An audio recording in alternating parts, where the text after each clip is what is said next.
This is the mistake Badookie the VIII. Jet Badookie didn't even know he had another son until he seen a 5-star O-lineman in the newspapers named the mistake Badookie the VIII. But he just has one problem. He has an unordinary height and weight. He's 5'5", 400 pounds, but he's a dog in them trenches. But I mean, every Division I school passed on him just because of his height, but Georgia finally gave him the chance. There was one good factor coming into this. Georgia lost their left guard last season because he's gotten hurt. So that comes the mistake Badookie the VIII. He's gonna start. Going into my first practice with Georgia, I stole him out of the club early and say, boy, you not on my level. Coach Kirby Smart told me to hit that left hand and put it in his sternum and make him choke. And being 5'5", 400 pounds, I already have an advantage, but look how I pull. I'm so fast, and being 400, I can move. Going into our first game, bam, this is gonna be a big start for the mistake Badookie the VIII. He said, get back up, and bam, oh my gosh, sit down. And being a freshman and starting at the SEC stage at the game pace that this is played, he has a lot of weight on his shoulders. I mean, just look at he's holding up good, and bam, oh my god. I mean, he's trying to shorten someone's neck every chance that he gets, but as you can see, he's 5'5", so he will get under you. You have to get low. He's taking ACL, MCL out. Ooh, end them the old-fashioned way, kneel the ball, and going to win 26-7. Going to our next game against South Carolina, coach thought the mistake Badookie the VIII was gonna have a problem with pulling because he was 400 pounds, and he proved him wrong. But this is a freshman mistake. He thought it was a run play, and it was a pass play, and he let up his first sack. What was he doing? On 1st and 10, he lays a block, and he is annoying O-lineman. He will annoy you all the way down the field. He's one of those, bam, get on that ground, son. That's where you belong. I really wanted to combo him right there, but I left him alone. But on 1st and 10, as you can see, I was anchoring down. I was sitting down on it. He had nowhere to go. We're literally down by 1 point. We have 4 seconds to do something, and Stinson Bennett throws it short. I mean, why? But we're going to lose our first game. After taking that loss, the mistake Badookie the VIII runs out of that tunnel. He's ready to go, and as you can see, he throws him out of the club early on. But on 3rd and 4, he was sitting back, but he had nowhere to, boom, oh my god, he had nothing to do, so he put him on his butt.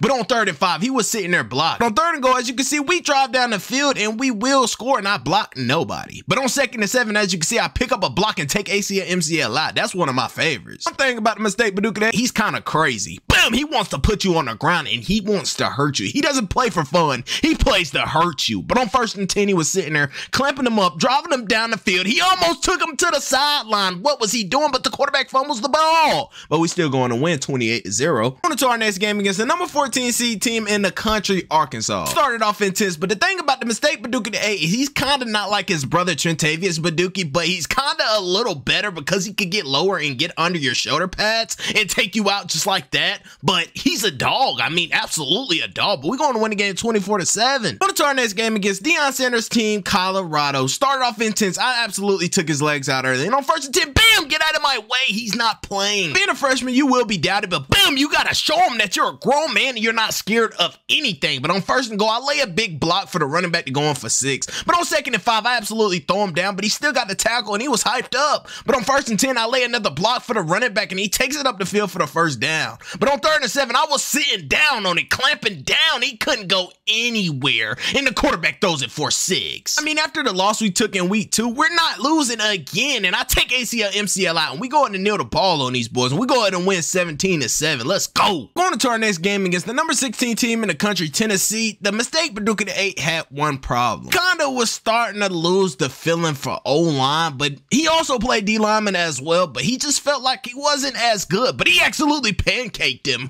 But as you can see, he pulled around the corner and laid a big block, but both of them went down. That's how strong he is, but really didn't know if O-line could take him to the next level, so he wanted to go try out maybe D-line, but he It's more like a fullback for the NFL. He has the skill set and everything. Just look at him. He tried to drive this player to his bench and he said, son, you got lucky. But he absolutely wants to lay a block and throw him out of the club. But he's still going to make his decision. I don't think he's going to be playing O-line ever again. After only having 11 pancakes, it wasn't enough for his desire. And he really wanted to change the flip because he really wanted to go to the NFL. That's always been his dream. State Badookie the VIII appreciates his coach for everything and bringing him in. But he think he's a left in and he can do it and he's gonna be a monster. And he has no one to compete against. It's Nolan Smith on the other side and it's him at that left end. To my first practice, after making the flip, I came out and hit Stetson Bennett early on and he did not like that and I sacked him again. And coach said, stop hitting the quarterback, son. And I said, coach, I'm sorry, I'm just trying to earn my keep. Coach said, hit him one more time and I promise promise you, you will be covering the team. On to my first game on the D-line, I shattered the block and went and made the hit with my teammates early on, and I laid that boom on them. Fourth and is I going with my first sack, and I got a turnover, but I got boom. I went in that nose guard and went straight through the middle and hit the quarterback, but he pitched the ball. He got lucky, but on 3rd and inches, I came through and made another hit behind the line of scrimmage. But on 4th and 2, I went after that quarterback. I was getting to him with bad intentions. We going to win 34-0. On to our next game against Ole Miss, I absolutely got to that ball and got that sack early. I'm taking your legs out, son, so you better get out of the way. But on 3rd and 12, I came down and hit the quarterback somehow, some way, got that ball off. I think this is kind of the mistake Badookie at 8 speed, but look how he reads the screen. Just because he's been on the O-line, he kind of knows when it's coming. But as you can see, he will get to the ball, but we're going to win the game. I think the mistake Badookie, bam, the 8th has finally found what he loved. I mean, D-line was just for him. He was absolutely club ripping, get to that quarterback with bad intentions every time. I mean, he was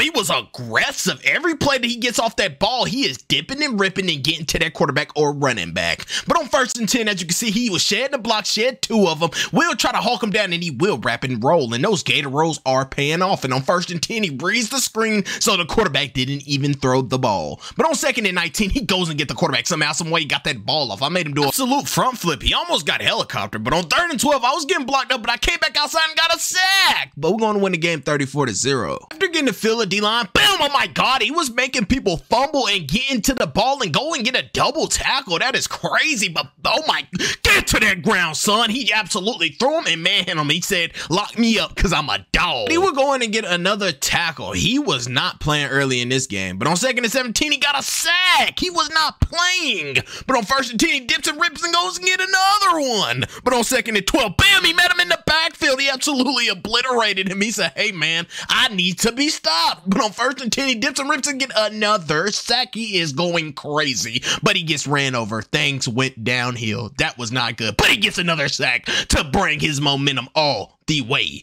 back up. But we going to win 42-0. On to our next game against Georgia Tech. He shoots his hands, attached himself, and bams the quarterback. He absolutely rocked him, and that was a way to start the game off. Bam, oh my God, I met him in the backfield. I'm not playing with anyone, and I came and got another sack on the quarterback. They are going to need some help on aisle 9 for cleanup because I am tearing this guard all the way down. Hey, yo. But on 2nd and 5, I met him across the middle and threw him to the ground, but we're going to win 35-0. On to the SEC Conference Championship game as a freshman is kind of amazing and kind of scary at the same time. I got the jitters and I've never been in this position before. But on 1st and 10, I came and laid a big hit on the running back. I'm coming intense every play. But on 2nd and 10, I come and get Bryce Young with the sack. I was dipping and ripping, shooting my hands, hitting my landmarks, and doing all I can to get to the quarterback. And I hit him and somehow he got the ball off. But I tried to dive again. I didn't hit him. But look at the, oh my God, it gets the interception and tipped off of 4 people's hands. But we going to win the SEC Conference Championship. Let's go, Bulldogs. After taking that loss in week 2, it kind of hurt us on getting to the national championship. We are now ranked number 4, and we got invited to this all-state bowl game. As you can see, the mistake Badookie absolutely goes and get a sack for his team. And on 2nd and 10, he hits the quarterback, but he gets the ball up, but it was inaccurate. But on 1st and 10, he gets pancaked. What is he doing? Bam! Oh my God. He met the running back in the backfield. Absolutely flat iron that kid. But going into the next play, on 1st and 10, the running back runs the ball, and he goes and helps his teammate Nolan Smith out. This is why you should never give up on a play. I got chop block, got back up, and still made the sack on the quarterback. We are bowl champions, and just because we didn't get a national championship ring, we got a bowl one. But as you can see, this is the end of the mistake Badookie did a freshman season, and he had an outstanding one on both sides of the ball. Drop a comment down below if you like this video. Also, drop a comment down below if you would like to see more of the mistake Badookie did on the D-line.